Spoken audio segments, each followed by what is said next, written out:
दुनिया में माया को सत्य मानते हैं। माया सत्य है ही नहीं, हमने उसको मान रखा है, हमारा ये बिलीफ बन चुका है। धरती लोक की चीज़ें जो हैं, यस, ये छोड़ने वाली नहीं है जब तक हम ना छोड़ें। आपको डिसाइड करना है कि व्हाट नेक्स्ट, है ना। जीवन में ऐसी बहुत सारी चीज़ें हैं जो हम नहीं जानते, है ना। अच्छी बात भी है, बुरी बात भी है, तो अच्छे पे फोकस लगाओ, क्योंकि हमारा जीवन जो है अच्छाई के लिए है। हम अच्छे बनने के लिए हैं, हम उन्नत बनने के लिए हैं, हम अपने अंदर पॉजिटिव परिवर्तन लाना चाहते हैं। तनाव का संकल्प, स्ट्रेस, टेंशन, मतलब इंसान के अंदर जाके वो कितना इफेक्ट करता है। अभी तो ये खैर मशीन नहीं आई, जिस दिन मशीन आएगी तो इंसान को पता चलेगा कि कितना अंदर से हमें हिला ही देता है ना। कौन क्या करता है, कौन नहीं करता है, वो सब चीज़ों से हमें ऊपर उठना होगा। अगर मान लीजिए कोई आपको लाइट दिख भी गई तो उससे हमें खुश नहीं हो जाना है, या तनाव में नहीं आना है कि दूसरे दिन क्यों नहीं दिखी, अरे एक दिन दिखी थी अब नहीं दिख रही, क्या करें। अरे नहीं दिखी तो छोड़ो ना भाई, तुम लाइट देखने बैठे हो तो घर में 4-5 लाइट और लगा लो, दिखेगी, खूब दिखेगी। ऐसा ऐसा नहीं है, ये आंखों से दिखने वाली चीज़ें नहीं है। कई बार बापूजी ने कहा है, आंखों से दिखने वाली अनुभूति नहीं है। अगर मान लो आंखों से आपको कुछ दिख भी गया ना, तो वो सत्य नहीं हो सकता है। एक बात समझ लो, ज्ञानी व्यक्ति इन सभी वासनाओं से कैसे बचे। देखो जी, ऐसा है कि ये संसार जो है ये वासनाओं से भरा हुआ है, ठीक है जी।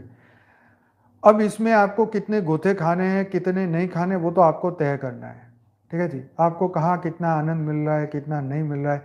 आप छोटे आनंद को लेके पकड़ के खुश हो रहे हैं और बड़े आनंद को छोड़ रहे हैं, परम आनंद को छोड़ के छोटे आनंद में आ रहे हैं। ये सब टेम्पररी बातें हैं, टेम्पररी चीज़ें हैं, कुछ ही समय का आनंद है ना। तो इन इन चीज़ों में मत फंसो।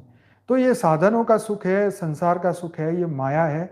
इस माया को भोग के कभी कोई सुखी हुआ ही नहीं है। ये सब चीज़ें, इच्छाएं, वासनाएं, कामनाएं, इसीलिए अर्जुन को बोला ना कि इच्छाओं की, कामनाओं की नदियों में मत बहो अर्जुन, है ना। तो ये आपको तय करना है कि कितना आपको सुख भोगना है। ज्ञान से ही वैराग आता है, तो ज्ञान नहीं सुनेंगे तो वैराग नहीं आएगा। जाओ, मन को शांत रखो हर सिचुएशन में, ये आप ही के ऊपर, और ये प्रैक्टिस से हो जाएगा। इतना बड़ा कोई प्रॉब्लम वाली बात नहीं है कि आप ये इतना बड़ा नहीं है कि आप इसे कर ही ना सके, कोई भी ना कर सके, ऐसा नहीं है। बहुत लोगों ने किया है, बहुत सारे उदाहरण हैं, बहुत लोगों के आप जीवन चरित्र सुनिए। ज्ञान और योग से बढ़िया कोई चीज़ नहीं है। मैं आपको यही कहूँगा, बार बार कहूँगा, और ये आपको बार बार प्रयत्न करना है। सहज स्वभाव का बनना है, कपटी नहीं बनना है, होशियार नहीं बनना है, डेढ़ डाया नहीं बनना है, सिंपल बनना है। जो भी है सिंपल रहो, स्वस्थ रहो। जो सिंपल जीवन जीते हैं ना, वही जीवन में सुखी हो सकते हैं। मतलब हाई फाई लग्जरी, ये वो दिखावा, शो सा, नाटक फाटक, ये सब चीज़ों वाले लोग जो है ना, अंदर से सुखी नहीं हो सकते हैं। क्योंकि उनके अंदर की जो ईगो है वो हर पल बढ़ती रहती है कि आज मेरे पास ये है, ये नहीं है। मतलब ये चीज़ें बढ़ती रहती है, चाहे शरीर को देख के हो, या पैसा हो, डिग्री हो, मकान हो, ज़मीन हो, या जो भी हो। तो ये सब चीज़ें आपको और भौतिकता में फंसाती है, और भौतिकता में फंसने से आत्मा को दुख ही मिलता है, सुख कभी नहीं मिल सकता है। क्योंकि बुद्धि जब तक भौतिकता में रहेगी, लगी रहेगी, तो मन कभी भी शांत नहीं हो सकता।